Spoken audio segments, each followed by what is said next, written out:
اللهم صل وسلم وبارك عليك يا محمد وعلى اله وصحبه وسلم. ازيكم عاملين ايه؟ معاكم رحاب صابر من قناه زابس فود. تعالي بقى اما اقول لك على اسهل طريقه تقدري تعملي بيها جبنه كريمي، جبنه كوبايات. بجد حرام الفلوس اللي بتدفع فيها، غاليه جدا على الفاضي والولاد بيحبوها طبعا، بيستثقلوا الجبنه القريش. تعالي بقى نحول الجبنه القريش لجبنه كريمي، اي طعم تحبيه، بالزعتر، بالزيتون، بالبسطرمه، باللانشون، بصي اللي انت عايزاه. يلا نبدا بسم الله. عندي نص كيلو من الجبنه القريش، شايفين يا جماعه روعه اللي كنت عاملاها معاكم. بصوا روعة، طعمها زبدة، بص تحس ان هي زبدة خطيرة يا جماعة، انضف مليون مرة بنجيبها من بره وارخص بكتير. وعندي جبنة نستون، وعندي كمان كوباية اما بقى حليب او الشرشر اللي بقولك اللي نازل وانا بعمل الجبنة، مش هيفرق. وعندي حوالي 100 جرام من الزبدة.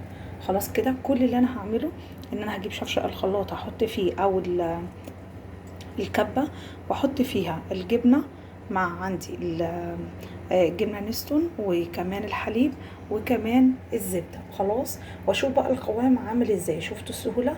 طيب لو احتاجت حسيت ان القوام مش تقيل، مش هو القوام اللي انا عايزاه، هزود زيت لحد ما اوصل للقوام اللي عايزاه. لو ما احتاجتش خلاص ما فيش مشكلة. تعالوا بقى نحط الكلام ده كله في الخلاط او في الكبة وتعالوا نشوف هنعمل ايه. ادي يا جماعه المكونات، حبيت اوريها لكم قبل ما اضربها برضو. ادي الزبده، وادي عندي الجبنه والحليب وجبنه نسونه، استخدمت قطعتين. وهمزج الكلام ده كله ونشوف القوام كده عامل ازاي. بصوا القوام بتاعها، بصوا. انا بقى عايزاه اتقل من كده شويه، فممكن ازود شويه زيت او ممكن ازود شويه زبده، خلاص، عشان بس تربط معايا. ولو حباها كده بتبقى لايت، بتبقى حلوه جدا. ازود بقى شويه زيت كده صغيرين. ويكون افضل لو عندك مثلا، لو انت بتضربي في شفشق الخلاط وبتصبي من فوق لحد ما يمتزج. هضرب بقى الكلام ده كله واوريكم القوام اللي انا عايزاه. بصي بقى القوام في الحاله دي اهو امتزج شويه. وخلي بالك انا بسيبها في التلاجة بتتقل اكتر من كده. حبي بقى حطي الطعم اللي يعجبك، عايزه بسطرمه، عايزه اللي انت عايزاه، عايزه زعتر. انا هحط دلوقتي، افضل ان انا احط بسطرمه.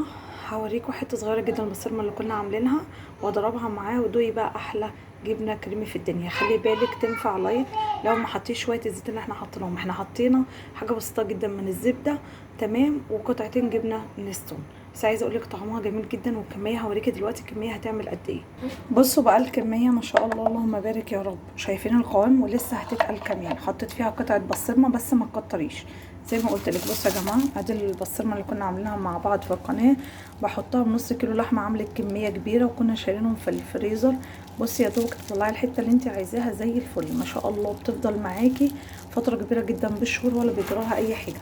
طعمها روعه يا جماعه اللي هي بالبسطرمه دي، ما شاء الله. بصي الكميه، ولسه زي ما بقول لك هتتقل معاكي، وكفايه ان هي من حاجه صحيه. بصي القوام، شايفين الجمال؟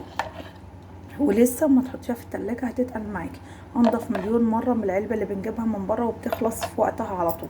تعالوا بقى كده نقدمها مع بعض ونشوف هنقدمها ازاي. وادي الجبنه الكريمي بتاعه القمر الخطيره جدا، القوام الفظيع اللي بالبسطرمه. فضيتها بقى في علبه التلاجة كده وهغطيها وبتفضل معايا في التلاجة زي الفل. حابه بس اوريكم القوام والجمال. ايه رايكم؟ والله يا جماعه لسه ولا حطيتها في التلاجة ولا حتى ان هي تقلت ولا اي حاجه، لسه هتتقل دلوقتي وهيبقى النتيجه احسن. بس حبيت اوريكم. بصوا الجمال، بصوا الجمال. شايفين المطه؟ وبجد طعمها روعه، تمام، بالبسطرمه، خطيره خطيره خطيره. اقفلي بقى عليها، اعملي لولادك سندوتشات حاجه نظيفه. اتمنى انك تجربي الطريقه. ولو عجبكم الفيديو ما تنسيش الاشتراك في القناه وتفعلي زر الجرس. كانت معاكم رحاب صابر من قناه زابس فود. شكرا والسلام عليكم ورحمه الله وبركاته.